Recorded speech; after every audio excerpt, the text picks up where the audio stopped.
नमस्कार दोस्तों, स्वागत है आप सभी का एक और दिलचस्प कहानी में। मुझे उम्मीद है कि यह कहानी आपको जरूर पसंद आएगी। मेरा नाम प्रिया मिश्रा है। मैं भोपाल की रहने वाली हूँ और एक मध्यम वर्गीय लेकिन सुखी परिवार की बहू हूँ। मेरे पति का नाम विवेकेश है और उनका बिजनेस पूरे देश में फैला हुआ है। इसी कारण उन्हें अक्सर शहरों में मीटिंग्स और बिजनेस ट्रैवल के लिए जाना पड़ता है। हमारे घर में मेरी ननद दीक्षा भी रहती है। वो मेरे दिल के बहुत करीब है। जब मैंने अपने बेटे को जन्म दिया था तब दीक्षा ने मेरी बहुत मदद की थी। उस समय मेरे शरीर में कमजोरी थी और भावनात्मक रूप से भी मैं बेहद संवेदनशील दौर से गुजर रही थी। लेकिन दीक्षा ने घर के सभी कामों की जिम्मेदारी खुद ले ली थी, जैसे कोई सगी बहन करती हो। मेरा बेटा अब 1 साल का हो चुका है और वह हमारे जीवन की मुस्कान है। विवेकेश आज फिर किसी मीटिंग के सिलसिले में दिल्ली गए थे और घर में सिर्फ मैं, दीक्षा और मेरा छोटा बेटा ही थे। दोपहर का समय था और मैं अपने बेटे को गोद में लेकर दूध पिला रही थी। उसकी नन्ही सी उंगलियां मेरी उंगलियों को पकड़ कर सो जाने लगी और फिर कुछ ही मिनटों में वो गहरी नींद में चला गया। उसके मासूम चेहरे को देखकर मेरे चेहरे पर भी एक सुकून भरी मुस्कान आ गई। मैंने उसे गोद से धीरे से उठाया और दीक्षा को आवाज दी, दीक्षाजरा इसे कमरे में सुला देना। दीक्षा तुरंत आई और हंसकर बोली, ठीक है भाभी, आप निश्चिंत रहिए। मैंने मुस्कुराते हुए कहा, चलो अब मैं नहाने जा रही हूँ। वो बोली, हाँ भाभी, आप आराम से नहा लीजिए, मैं यहाँ सब संभाल लूंगी। मैं बाथरूम में चली गई और पानी की ठंडी बूंदों के साथ अपने मन और शरीर को ताजगी देने लगी। उस समय का एकांत बहुत राहत देने वाला होता है जब हम खुद के साथ होते हैं। लेकिन तभी ध्यान आया कि मैं तौलिया लाना भूल गई हूँ। मैंने जल्दी से स्वर बंद किया, बाथरूम का दरवाजा थोड़ा सा खोला और हाथ बाहर निकालकर आवाज दी, दीक्षाजरा तौलिया दे देना। कुछ ही सेकंड बाद किसी ने मेरे हाथ पर तौलिया रख दिया। मैंने बिना देखे दरवाजा बंद कर लिया और फिर खुद को पोंछते हुए कपड़े पहनने लगी। जब मैं बाहर निकली तो देखा कि बाहर सोफे पर दीक्षा नहीं बल्कि राहुल बैठा हुआ है। राहुल मेरे पति के चाचा का लड़का है जो अक्सर छुट्टियों में मिलने आ जाता है। मैं थोड़ी चौंक गई और हल्की सी गंभीरता के साथ बोली, अरे राहुल, तुम यहाँ क्या कर रहे हो?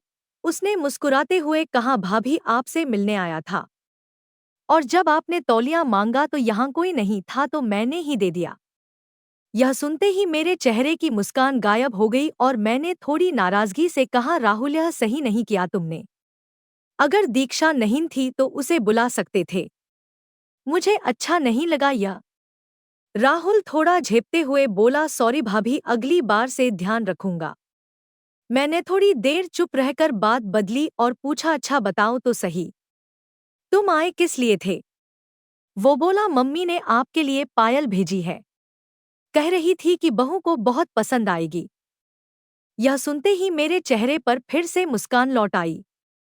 मैंने उत्सुकता से कहा, अरे वाह, दिखाओ कैसी है। उसने जेब से छोटी सी डिबिया निकाली और मुझे दी। जैसे ही मैंने पायल देखी, उसकी सुंदरता देखती रह गई। चमकती हुई हल्की सी घुंघरुओं वाली पायल सच में बहुत प्यारी थी। मैंने कहा, यह तो बहुत सुंदर है, राहुल चाची को मेरा धन्यवाद कहना। राहुल मुस्कुराते हुए बोला, भाभी आपको पसंद आई तो समझो सफल हो गया मेरा आना। मैंने हंसते हुए मजाक में कहा, अब जबले ही आए हो तो खुद ही पहना भी दो।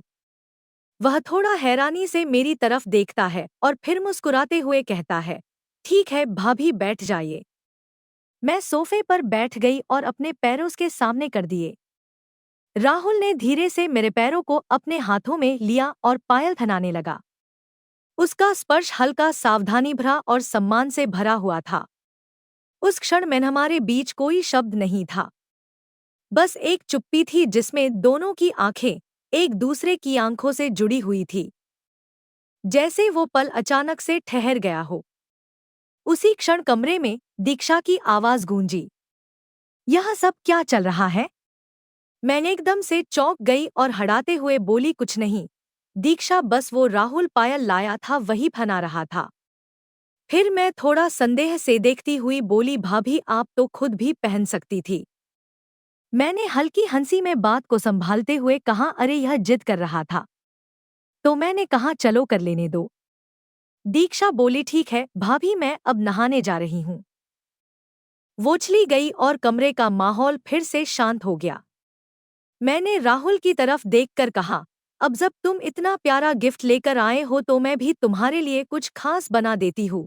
वो मुस्कुराते हुए बोला, क्या भाभी? मैं हंसते हुए कहा, तुम्हारे लिए दूध से बनी खास खीर। वो थोड़ा शरारती अंदाज में बोला, भाभी मैं तो कुछ और ही समझा था। मैंने हैरानी से पूछा, क्या मतलब? वो बोला, कुछ नहीं भाभी, ऐसे ही मजाक कर रहा था। मैंने मुस्कुराकर कहा, ठीक है तो अब मजाक छोड़ो और खीर के लिए तैयार हो जाओ। मैं रसोई में गई और धीमी आंच पर दूध चढ़ाकर उसमें केसर, बादाम और चावल डाल दिए। रसोई से आती मीठी खुशबू से घर का माहौल और भी सुकून भरा लगने लगा। खीर तैयार होते ही मैंने उसे 3 बाउल में निकाला और राहुल व दीक्षा को बुलाया। हम तीनों ने साथ बैठकर खीर खाई और हल्की फुल्की बातें करने लगे। उस दिन की हल्की सी गलतफहमी, शरारत और रिश्तों की मिठास ने इस दोपहर को एक यादगार बना दिया। तो दोस्तों, यह थी मेरी कहानी।